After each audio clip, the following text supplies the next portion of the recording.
നമസ്കാരം. ജ്യോതിശാസ്ത്ര പങ്ക്തിയിലേക്ക് പ്രിയമുള്ള എല്ലാ പ്രേക്ഷകർക്കും ഹൃദ്യമായ സ്വാഗതം. നമ്മൾ ഇന്ന് ജ്യോതിശാസ്ത്രത്തിലെ ചില പ്രത്യേകമായ വസ്തുതകളാണ് പറയാൻ പോകുന്നത്. നക്ഷത്ര ജ്യോതിഷം അഥവാ സ്റ്റെല്ലാർ അസ്ട്രോളജിയുടെ വിവിധ വശങ്ങളാണ് നാം ഇവിടെ പറയാനായിട്ട് പോകുന്നത്.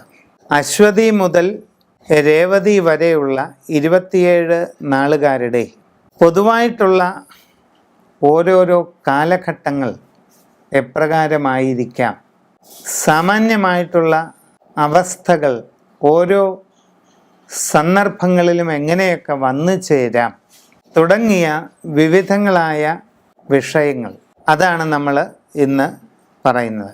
നമ്മൾ 27 നാളുകളാണ് നക്ഷത്ര ജ്യോതിഷത്തിൽ ഉള്ളത്. ലൂനാർ അസ്ട്രോളജി അഥവാ ചാന്ദ്ര ജ്യോതിഷത്തിൻ്റെ ഭാഗമാണ് ഇവ. നിരയന ജ്യോതിഷമെന്നും പറയും. നക്ഷത്രങ്ങളെന്ന് പറയുമ്പോൾ നമ്മൾ ആകാശത്ത് ഇങ്ങനെ കൺചിമ്മി തെളിയുന്ന ആ കാണുന്ന വെറും നക്ഷത്രങ്ങളെ പറ്റിയിട്ടല്ല പറയുന്നത്. ഒരു നക്ഷത്ര മണ്ഡലം എന്ന് പറയുന്നത് ആകാശത്ത് 13.25 ഡിഗ്രി, കുറച്ചുകൂടെ വ്യക്തമായി പറഞ്ഞാൽ 13.33 ഡിഗ്രി അളവാണ് ഒരു നക്ഷത്ര മണ്ഡലം. ഭൂമിക്ക് ചുറ്റുമുള്ള അന്തരീക്ഷ മണ്ഡലത്തെ ഒരു പരിപൂർണ വൃത്തമായി പരിഗണിച്ചാൽ ആ വൃത്തത്തിൻ്റെ ഗണിതപരമായ അളവ് 360 ഡിഗ്രിയാണ്. അങ്ങനെയുള്ള വൃത്താകൃതിയിലുള്ള അന്തരീക്ഷ മണ്ഡലത്തിൽ 30 ഡിഗ്രി വരുന്ന ഒരു ദൂരപരിധി, അതിനെയാണ് ഒരു രാശി അഥവാ ഒരു രാശി മണ്ഡലം എന്ന് പറയുന്നത്. അങ്ങനെ 12 രാശികൾ, 30 ഡിഗ്രി അളവ് വീതമുള്ള 12 രാശികൾ ചേരുമ്പോൾ ഒരു രാശിചക്രം, വൃത്താകൃതിയിലുള്ള ഒരു രാശിചക്രം പൂർത്തിയാകും. ഇത് കൂടാതെ 360 ഡിഗ്രി അളവുള്ള രാശി വൃത്തത്തെ 27 ചെറിയ ഭാഗങ്ങളായിട്ട് വിഭജിച്ചാൽ ആ ഓരോ ഭാഗവും 13.33 അളവുള്ള ഒരു മേഖലയായിട്ട് വരും. ആ ഒരു മേഖലയാണ് ഒരു നക്ഷത്ര മണ്ഡലം. ആ ഒരു മേഖലയിൽ കാണപ്പെടുന്ന കോൺസ്റ്റലേഷൻസ്, താരാപഥങ്ങളുടെ വ്യൂഹം, അവയെ അടിസ്ഥാനമാക്കി അതിന് പേരുകൾ നൽകിയിരിക്കുകയാണ്. അപ്പോൾ ഭൂമിക്ക് ചുറ്റുമുള്ള വൃത്താകാരമായ മണ്ഡലത്തിൽ 13.33 ഡിഗ്രി അളവ് വരുന്ന ഒരു മേഖലയാണ് ഒരു നക്ഷത്ര മണ്ഡലം.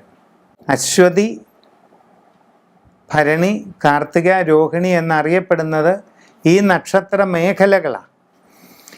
ഈ ഒരു നക്ഷത്ര മേഖലയിലൂടെ ചന്ദ്രൻ കടന്നു പോകാൻ എടുക്കുന്ന ഒരു കാലയളവാണ് ഒരു നാൾ.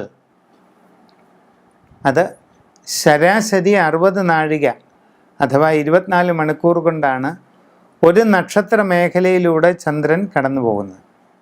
ഇതിനെയാണ് നമ്മൾ ഒരു നാൾ എന്ന് പറയുന്നത്. ഇതാണ് നക്ഷത്രങ്ങളെ പറ്റിയിട്ടുള്ള ഏറ്റവും അടിസ്ഥാനപരമായ കാര്യം ചുരുക്കി പറഞ്ഞത്. മകം നാള് എന്ന് പറയുന്നത് അശ്വതിയുടെ അനുജന്മ നക്ഷത്രമാണ്. അതായത് കേതു തന്നെയാണ് നക്ഷത്രാധിപൻ. 7 വർഷം ആണ് കേതുവിൻ്റെ പൊതുവായ കാലം.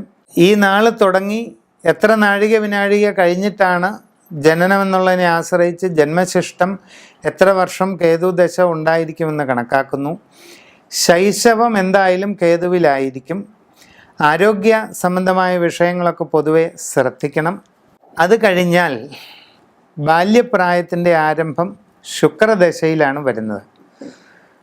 ആ ബാല്യം, കൗമാരം, യൗവനത്തിൻ്റെ ആരംഭഘട്ടമെല്ലാം 20 കൊല്ലക്കാലം നീണ്ടു നിൽക്കുന്ന ഈ ശുക്രദശയിലാണ്. വിദ്യാഭ്യാസം ഏറെക്കുറെ പൂർണ്ണമായും ഈ ശുക്രദശയിൽ വരുന്നതുകൊണ്ട് തന്നെ നല്ല ഫലം അതിൽ നിന്ന് കിട്ടാറുണ്ട്. തുടക്കം മുതൽ നല്ല രീതിയിൽ പഠിച്ച് മുന്നേറുക. ആരംഭ കാലഘട്ടം മുതലേ പഠന നിലവാരത്തിൽ നല്ല നേട്ടങ്ങൾ കൈവരിക്കുക. സ്കൂൾ തലത്തിലെ ഉന്നത വിദ്യാഭ്യാസത്തിൽ വളരെ ഉയരങ്ങളിൽ എത്തിച്ചേരുക. കലാലയ വിദ്യാഭ്യാസത്തിൽ അഥവാ പ്രൊഫഷണൽ വിദ്യാഭ്യാസത്തിലൊക്കെ വളരെ നേട്ടങ്ങൾ കരസ്ഥമാക്കുക. ഇതിനെല്ലാമുള്ള അവസരമാണ് ഈ ശുക്രദശയിലൂടെ കടന്നു വരുന്നത്.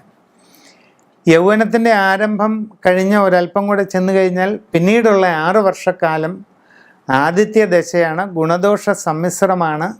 ചെറിയ ചില അസ്വസ്ഥതകളൊക്കെ ഉണ്ടായേക്കാൻ സാധ്യതയുണ്ട്.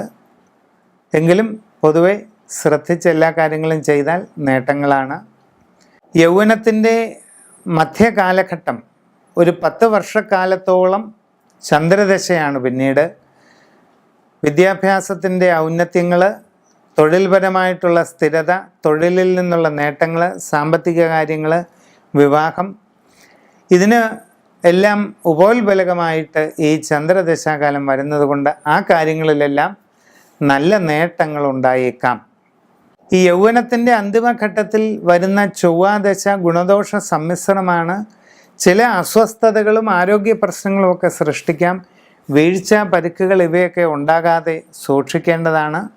തുടർന്ന് മധ്യപ്രായത്തിലേക്ക് എത്തുന്നതായ ആ ഒരു തുടക്കഘട്ടത്തിൽ രാഹുദശ വന്നു ചേരും. മധ്യപ്രായത്തിൻ്റെ അന്തിമഘട്ടം വരെ ഈ രാഹുദശ നീണ്ടു നിൽക്കും, 18 വർഷക്കാലം. ഈ രാഹുദശാകാലത്ത് അത്ര നല്ലതായിരിക്കുകയില്ല. പ്രത്യേകിച്ച് ആരംഭകാലം ആരോഗ്യപരമായ പല വിധത്തിലുള്ള അസ്വസ്ഥതകൾ, തൊഴിലിനെ സംബന്ധിക്കുന്നതായ പ്രയാസങ്ങൾ, സാമ്പത്തിക നഷ്ടങ്ങൾ, കാര്യപരാജയങ്ങൾ ഇതൊക്കെ ഉണ്ടായേക്കാനുള്ള സാധ്യതയാണ്. വൈഡൂര്യം അഥവാ ക്യാറ്റ്സ് ആണ് ജന്മനക്ഷത്ര കല്ല്. പിന്നെ മറ്റ് കല്ലുകൾ ദശാകാലം അനുസരിച്ച് ഇടാവുന്നതാണ്. സ്വന്തം ജനന സമയമനുസരിച്ച് ഗ്രഹനില തയ്യാറാക്കിയിട്ട് ഉചിതമായ പ്രതിവിധികൾ ചെയ്ത് മുമ്പോട്ട് പോകുന്നതായാൽ ജീവിത വിജയം ഉറപ്പാണ്.